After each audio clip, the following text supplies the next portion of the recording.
Louvado seja nosso Senhor Jesus Cristo, para sempre seja louvado. Sua Mãe Maria Santíssima. Nós vamos aqui para uma formação que tem por tema o ofício de interpretar autenticamente a palavra de Deus. Diante de uma atualidade onde tem tantas e tantas pessoas querendo fazer interpretações da Sagrada Escritura, e devido a esta situação, o cristianismo ele tem sofrido muito.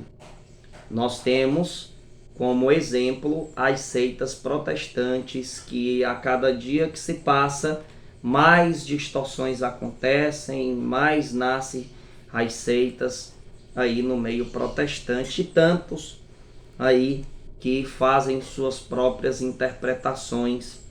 E o que nos chama a atenção é que esse povo que distorce a Sagrada Escritura é um povo unido a atacar a Igreja Católica Apostólica Romana, né?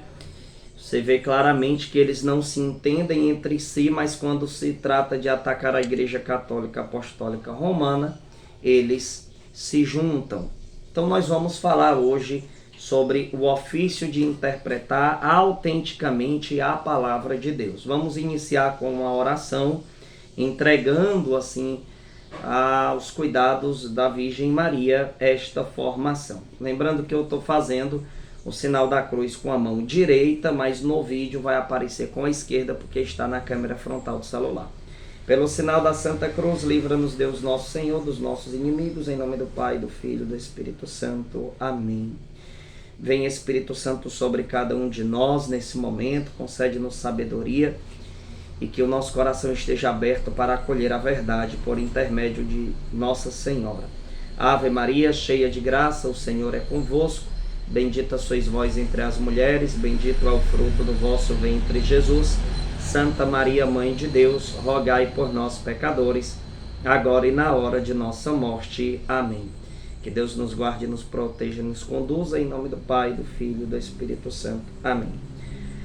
A princípio, meus irmãos, eu disse a vocês referente às distorções que crescem cada vez mais. Muitas pessoas pegam as Sagradas Escrituras e fazem suas interpretações particulares.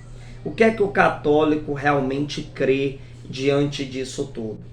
Né? O que é que nós somos chamados a acreditar diante desta situação tão caótica, ao ponto de muitos questionarem, né? Daniel, qual é a igreja verdadeira? Se tem tantas e tantas no meio do cristianismo.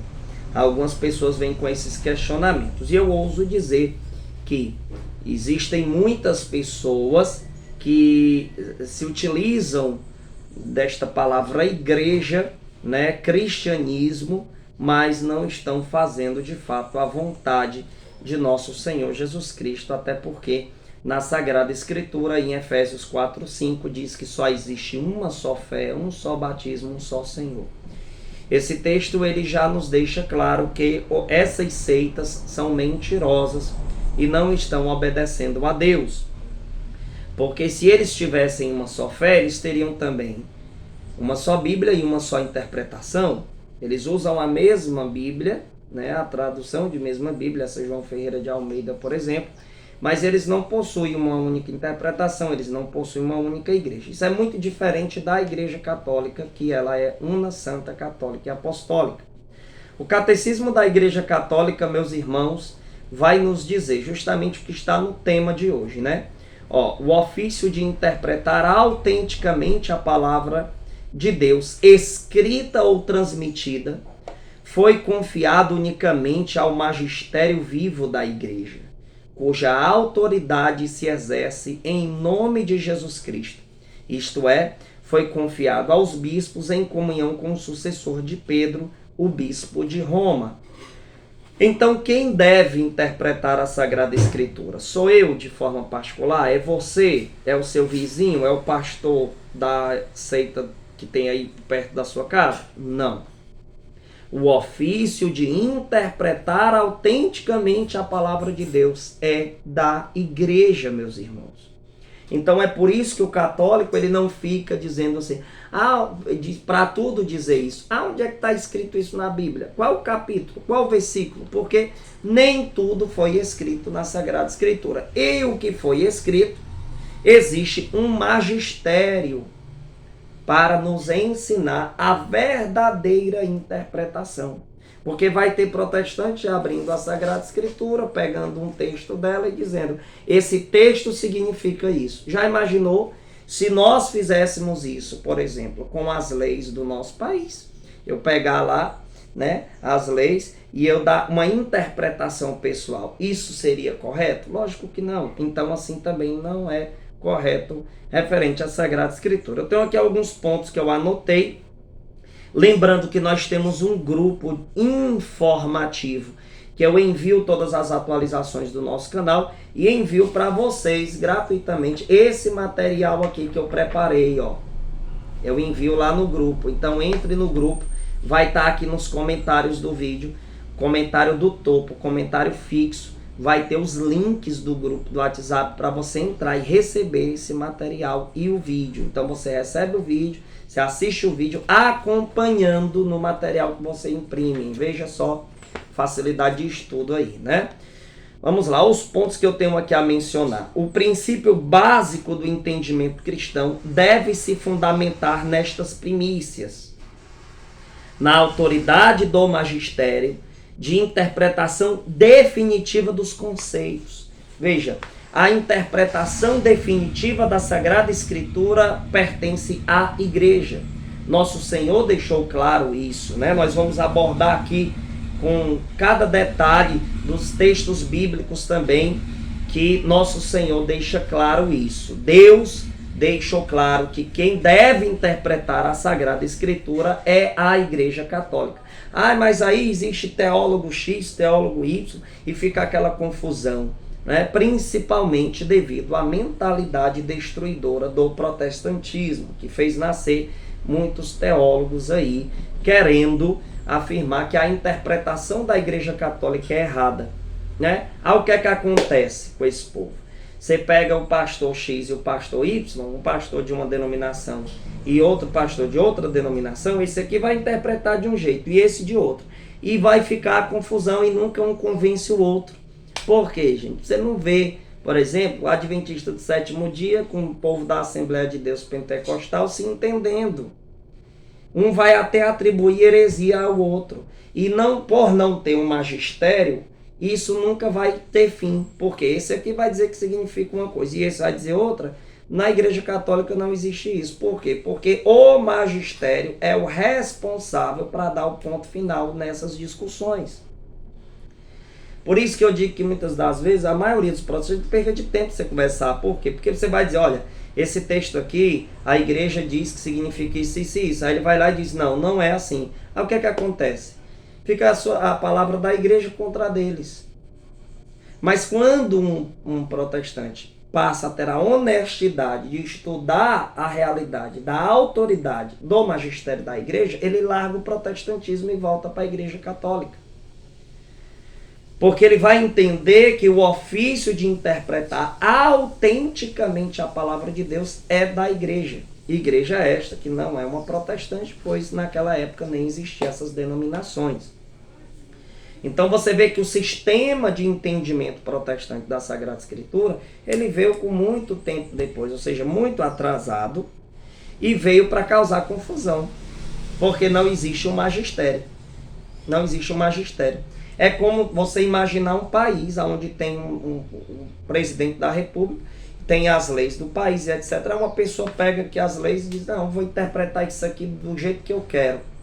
Porque eu acho, aí joga uma interpretação em cima, isso vai mudar as leis? Não vai.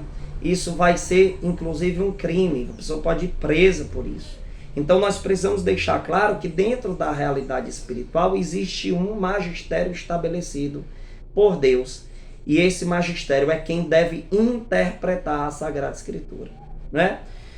Então, gente, fora da autoridade constituída, interpretações são suposições e não definições infalíveis. Uma coisa é o teólogo tá lá supondo, né?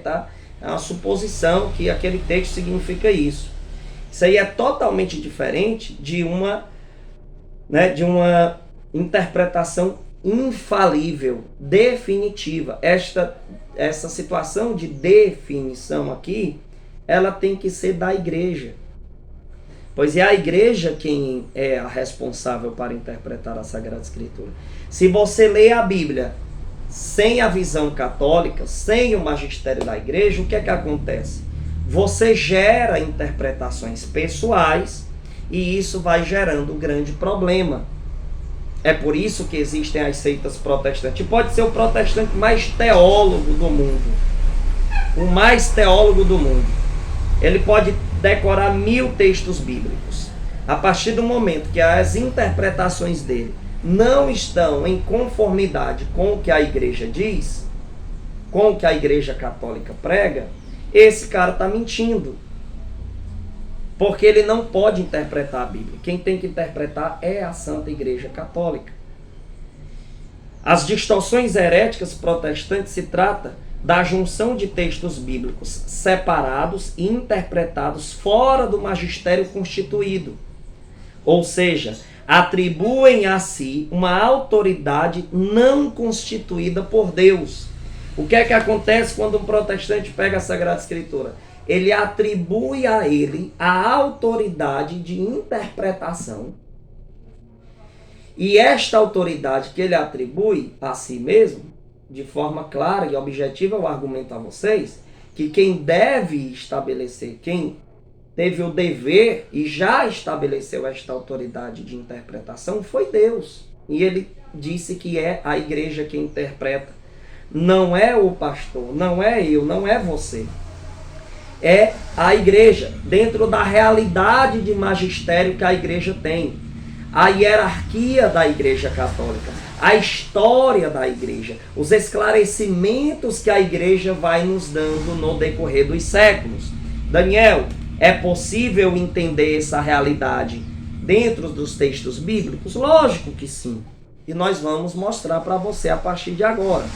Veja só em 2 Pedro capítulo 1, versículo 20, aonde diz: antes de mais nada, sabeis isto, que nenhuma profecia da Escritura resulta de interpretação particular. Ou seja, aqui dizendo que não é o povão que vai interpretar a Sagrada Escritura. Não é o cara da esquina ali, não é. Não. Por quê? Porque isso pertence autenticamente à igreja. O ofício de interpretar autenticamente a palavra de Deus pertence à igreja católica. Então não existe essa de uma pessoa pegar e interpretar do jeito que quiser. Isso não pode existir. Infelizmente existe, e por isso que há uma grande complicação no surgimento dessas seitas, porque cada um pega e faz do jeito que quer, do jeito que acha que é certo, do jeito que interpreta de forma pessoal. E isso é condenado em 2 Pedro 1,20, né? Veja, a interpretação particular resulta na existência de magistério absoluto. Isso é um crime até mesmo nas realidades naturais, quando um cidadão desrespeita uma hierarquia, ou seja, as leis locais estabelecidas, passa a cometer crime. Na realidade espiritual comete o pecado. Ou seja, se eu não fui constituído pela autoridade divina para ser o magistério na questão interpretativa da Sagrada Escritura, e se eu faço isso, se eu atribuo a mim, de forma particular, o magistério de interpretar a Sagrada Escritura, eu estou cometendo um pecado. Porque eu não sou Deus para me dar esta autoridade. E Deus Altíssimo deu esta autoridade a quem? Gente, perdão pelo barulho, porque tem um carro aqui que é complicado. Olha aí, ó. Na hora que eu vou gravar, não está tendo nenhum barulho. Aí na hora que eu começo a gravar, começa o combate espiritual. Espero que vocês estejam me ouvindo. Então o que é que acontece?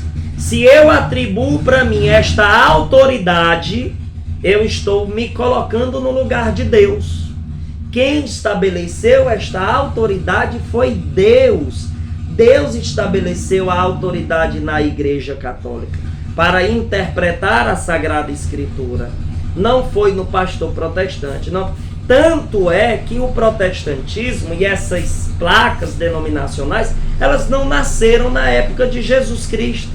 Se fosse do jeito que os protestantes imaginam, eles teriam nascido naquela época. Por que isso não aconteceu? Porque nunca, a mentalidade protestante nunca esteve presente na igreja primitiva.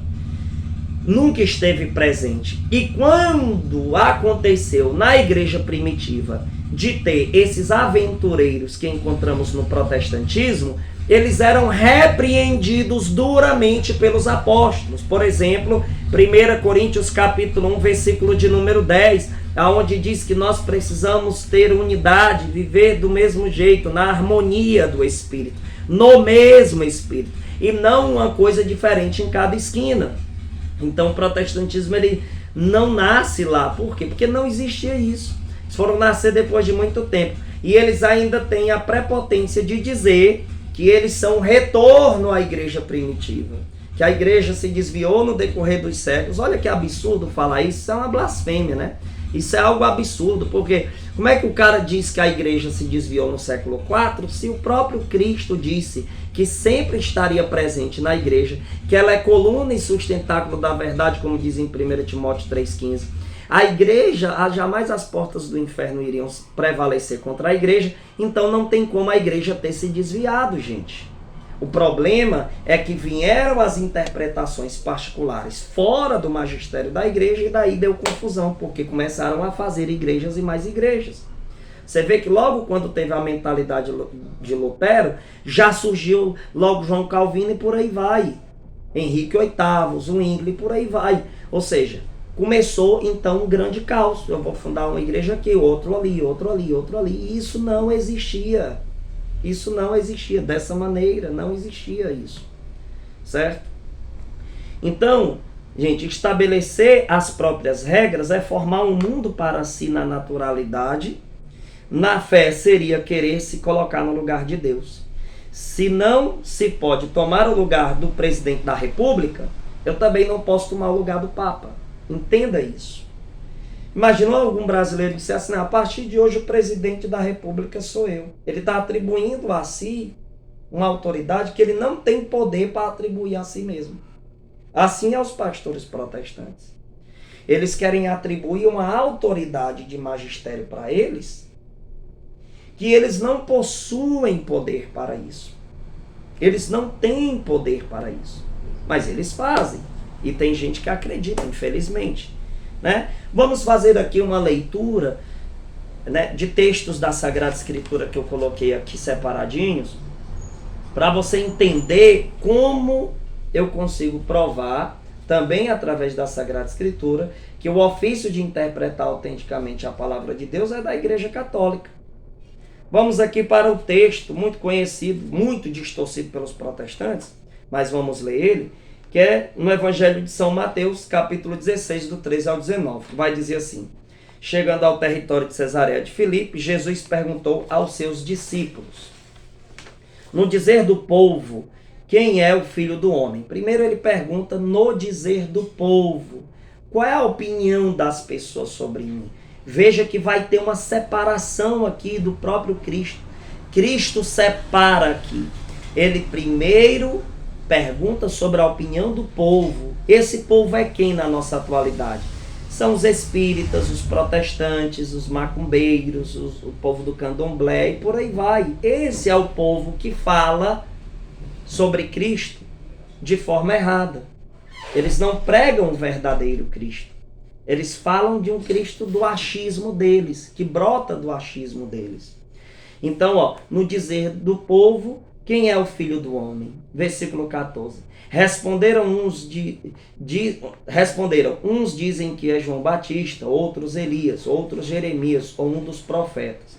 Disse-lhe Jesus, e vós, quem dizeis que eu sou? Veja, que há uma separação clara aqui entre o povo e o magistério da igreja. Jesus separa isso aqui de forma clara.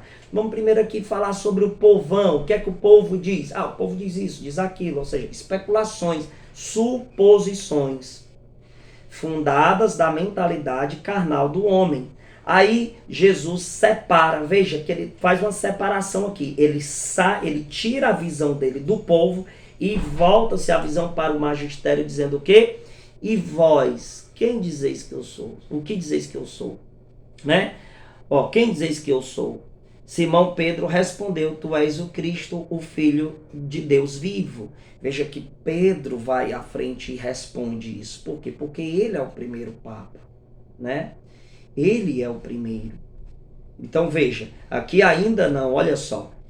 Simão Pedro respondeu, tu és o Cristo, Filho de Deus vivo. Aqui ele não está aqui ainda como primeiro Papa. Mas veja o que é que acontece.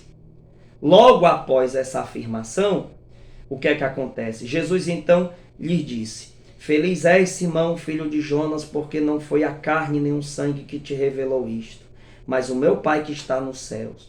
Aqui há uma diferença, uma separação, como eu disse. O povo disse o quê? Isso e aquilo. O magistério disse o quê? A verdade. Por quê? A ação divina é no magistério e não nesse povo que Jesus perguntou.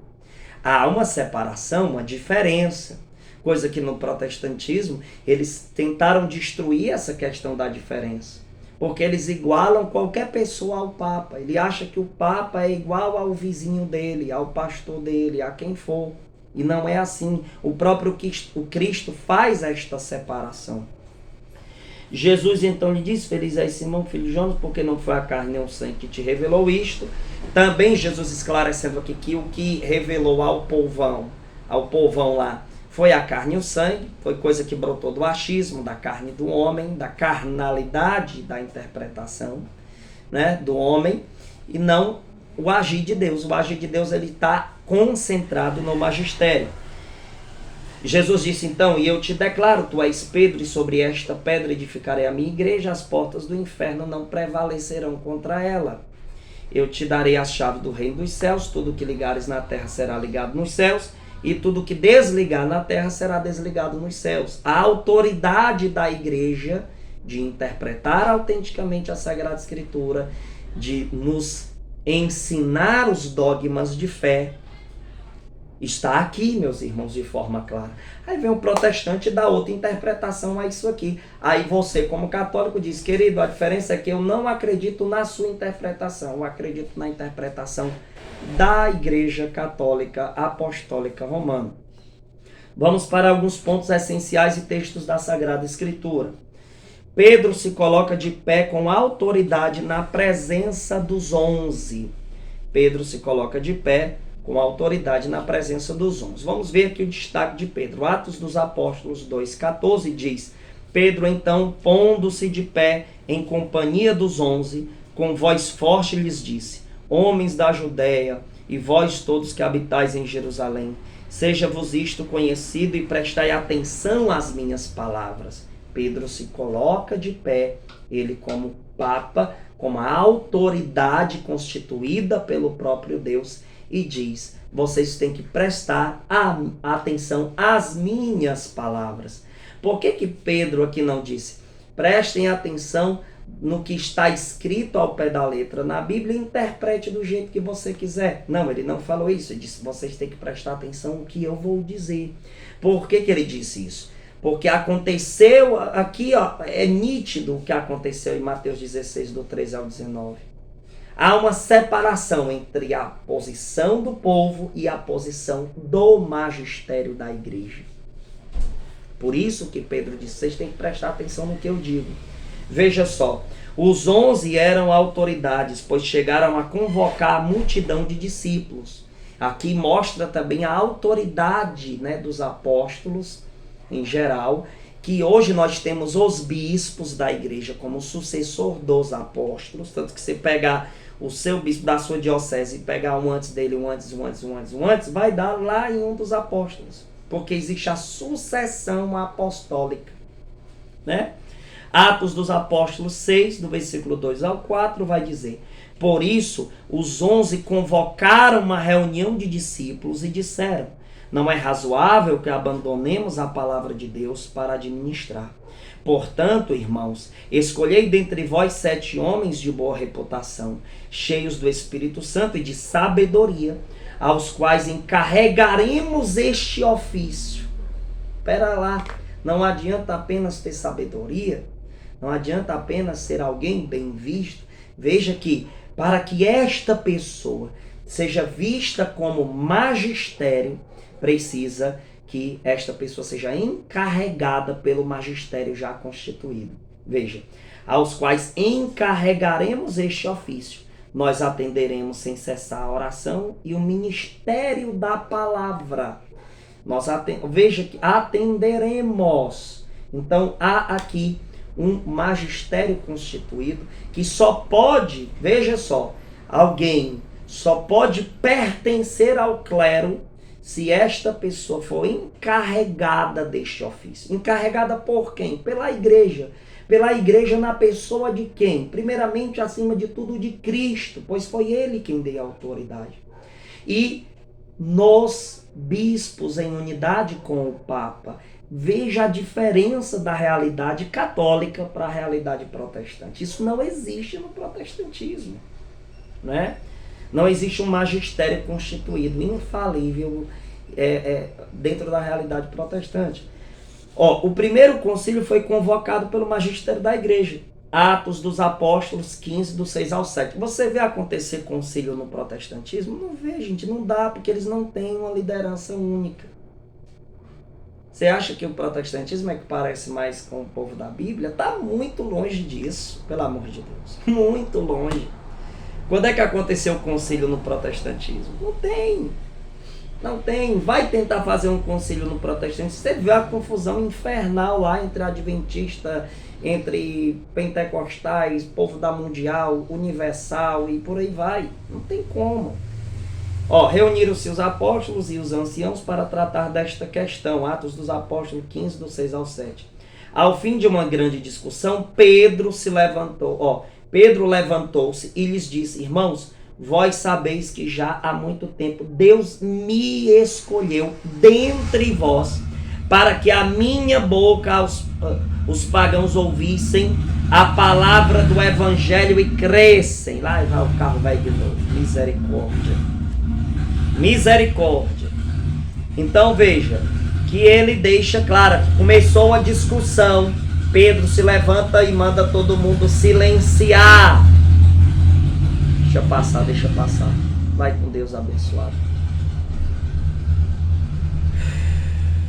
Gravar vídeo aqui é uma batalha, gente. Eu peço a ajuda de vocês em oração. E também apoiem a nossa missão para a gente arrecadar fundos para poder fazer esse lugar aqui acústico. Botar aquelas esponjas para ter silêncio. Porque é difícil trabalhar aqui, gente. Tem um bar aqui vizinho, tem um menino aqui que faz muita zoada, tem esse carro, é uma batalha, amém? Então, voltando aqui, né? Já imaginou se o concílio fosse protestante, fosse igual ao protestantismo? Quem seria esse Pedro que ia se levantar e com autoridade mandar todo mundo se calar? Não tem. Não tem isso no protestantismo. Sejamos sinceros, meus irmãos, né? Isso não existe lá. Não existe, porque não é a igreja de Jesus Cristo. São falsificações. A verdade tem que ser dita. Existe uma hierarquia estabelecida. 1 Coríntios 12, 28 diz: na igreja Deus constituiu primeiramente os apóstolos. Primeiramente os apóstolos. Então há uma separação aqui. Há quem está acima e quem está embaixo. Essa é a realidade da hierarquia. Essa é a realidade da hierarquia. Veja, não pode existir que cada um querer ser o presidente da república, um exemplo. Pode até querer ser, mas não é. Não é. Veja, a hierarquia vem do menor para a maior quantidade. Da menor para a maior quantidade. Ou seja, existe um presidente. Já imaginou se existisse 1 milhão de presidentes da república? Não tem lógica isso. Então, dentro da realidade espiritual, na igreja, Deus constituiu primeiramente os apóstolos, em segundo lugar os profetas, em terceiro lugar os doutores, Depois, os que têm o dom de milagres, o dom de curar, de socorrer, de governar, de falar diversas línguas. Veja que há uma diferença. Tem os primeiros, autoridades, os apóstolos. Ah, mas ainda tem dizendo Papa. Ô, meu povo, pelo amor de Deus, é muita ignorância falar isso. O Papa é um sucessor dos apóstolos. Então, não precisa ter a nomenclatura aqui, porque também não tem a nomenclatura Trindade, Santíssima Trindade na Bíblia. A gente entende lendo os versículos. E a igreja, lógico, nos confirmando. Então, não vamos se apegar aqui a nomenclaturas, né? Então, que fique claro isso. Ó, a igreja é coluna e sustentáculo da verdade, 1 Timóteo 3,15, que diz assim: todavia, se eu tardar, quero que saibas como deve portar-te na casa de Deus. Existe a casa de Deus, que é a igreja do Deus vivo, que é a coluna e sustentáculo da verdade. E nós temos o Deus vivo na Eucaristia, né? Eu sou o pão vivo que desceu do céu. Leia lá o Evangelho de São João, capítulo 6, a partir do versículo 48. Você vai ver claramente isso. Através da igreja que conhecemos a verdade. Olha que profundidade esse texto tem. Efésios capítulo 3, versículo 10. Assim, de hora em diante, as dominações e as potestades celestes podem conhecer pela igreja a infinita diversidade da sabedoria divina. Então, o conhecimento vem pela igreja. Pela igreja. Olha que a importância da igreja, né? Os protestantes dizem, a igreja sou eu. Da onde que é você que é a igreja? Você faz parte da igreja. Já disse várias vezes, já refutei esse pensamento protestante, achar que eu sou a igreja, não tenho meu magistério, é eu mesmo. Até mesmo que ele está dizendo assim, eu sou a coluna e baluarte da verdade. Olha, se a igreja é coluna sustentáculo da verdade, você diz que você é que é a igreja sozinho, então você está dizendo que você é coluna sustentáculo da verdade?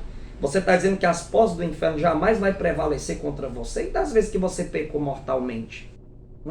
E das vezes que você fez o erro? E das vezes que você se desviou? Ora, como é que você é coluna e sustentáculo da verdade? Então não vem com essas distorções não. Coluna e sustentáculo da verdade é a igreja dentro dos 3 pilares da fé. A tradição, a Sagrada Escritura e o Sagrado Magistério. Então vamos lá. Professor Felipe Aquino, no livro Em Busca da Perfeição, na página 59, disse: o desrespeito à hierarquia é um desrespeito àquele que a instituiu, e uma ameaça à unidade da igreja. Então, quando você desrespeita a hierarquia da igreja, você desrespeita a Deus, porque foi Deus quem constituiu assim, que constituiu a hierarquia e a sucessão apostólica. Então, você, quando desrespeita a hierarquia, você desrespeita ao próprio Deus, certo? E você ameaça a unidade da igreja. Isso é um pecado grave. Santo Afonso de Ligório, no livro, a fonte desta frase que eu tirei foi do livro Mensagens dos Santos, na página de número 7. Santo Afonso de Ligório disse: é um erro pensar em outra ação melhor do que a mandada pela obediência. Sejamos obedientes. São João Bosco, no livro O Cristão Preparado para a Prática dos Seus Deveres, na página 21, disse: quem não respeita os ministros sagrados deve temer um grande castigo do Senhor. Quem desrespeita a hierarquia deve temer um grande castigo de Deus, né? Livro Escola da Perfeição Cristã, página 33. Não querer se dirigir segundo a vontade de Deus é mesmo uma espécie de idolatria. Vivem chamando os católicos de idólatra. Idólatras são vocês, protestantes, que atribuem para si uma autoridade máxima. Vocês querem se colocar no lugar de Deus, né? Vocês não têm autoridade para isso. São João Crisóstomo disse: pecar é provavelmente humano, mas ficar no pecado não é humano, mas completamente satânico. Vocês pecam por sair da igreja, vocês estão em pecado mortal por não ser submisso aos 3 pilares da fé, e perseverar nesse erro é satânico. Isso aqui fica para os protestantes que estão me assistindo. Saia da mentira protestante. Conferências de São Maximiliano Maria Kolbe, para finalizar aqui nossa formação, diz: quem não quisesse se submeter a ninguém, estaria reconhecendo que acima dele não existe ninguém. Então quando você, olha só o que diz aqui, ó, quem não quisesse submeter-se a ninguém, estaria reconhecendo que acima dele não existe ninguém. Quem é o único que não é submisso a ninguém? Deus. Porque não há ninguém acima de Deus. Tanto que existe uma frase de Lutero, né, que diz assim: Deus não olha para cima porque não há ninguém acima de Deus. Pois Lutero devia entender isso. Devia entender isso. Veja, quando o protestante não quer ser submisso ao magistério da igreja, ele está querendo se colocar no lugar de Deus. Ele está querendo dizer que ele é o próprio Deus dele. Ele é o Papa dele mesmo. Então isso é um pecado gravíssimo. Isso é um erro. E esse erro também está escrito, a gente já tinha sido alertado sobre isso, em 2 Timóteo 4, do 3 ao 4. Onde virá um tempo em que muitos se apartarão da sã doutrina da salvação, atirarão os ouvidos às fábulas, né? Terão prurido de escutar novidades e ajustarão para si os seus próprios mestres. Olha só, é o protestantismo, gente, de forma clara. Amém? Muito obrigado a todos vocês que assistiram. Você que ainda não comprou o nosso material, a gente tem 4 e-books escritos refutando os pensamentos protestantes. Tem o Verdade Inabalável 1, Verdade Inabalável 2, os 50 perguntas que me fizeram, eu dei 50 respostas. E tem o lançamento Debatendo com o Protestante. Cada e-book custa R$10 apenas, é só para ajudar a nossa missão e você ainda recebe vídeos exclusivos de aulas que eu dei. Então vem comprar esse material para ajudar a gente. Fala comigo nesse WhatsApp que está na descrição desse vídeo. Se eu não conseguir colocar aqui no vídeo escrito, tá? Tá na descrição desse vídeo. Daniel, não sei olhar a descrição, pois pausa aí o vídeo agora, pega uma caneta que eu vou dizer o número agora. O DDD é 85, o número é 99689, perdão. Vamos lá de novo. DDD 85, o número é 996890098. DDD 85, o número é 996890098. E você também que pode ajudar a nossa missão financeiramente, fala comigo lá no WhatsApp, doações a partir de R$1 pelo Pix, você ajuda a nossa missão. Daniel, tô com vergonha de falar contigo, cara, sobre isso. Me diz o Pix, vou lhe dizer agora. O Pix é o meu CPF, tá certo? O número é 606-930-723-26. Não deu para anotar? Volta aí um pouquinho e escuta de novo e anota e ajuda a nossa missão com qualquer valor, R$1, 2. Gente, a gente precisa da ajuda de vocês. Por favor, faz um esforço se você puder e ajuda a gente financeiramente a melhorar o nosso ambiente, a continuar os nossos trabalhos caritativos. E não esquece de se inscrever no canal, me seguir no Instagram, Daniel Silveira Fonteles, e dar o seu like e comentar aqui, beleza? E compartilha, valeu!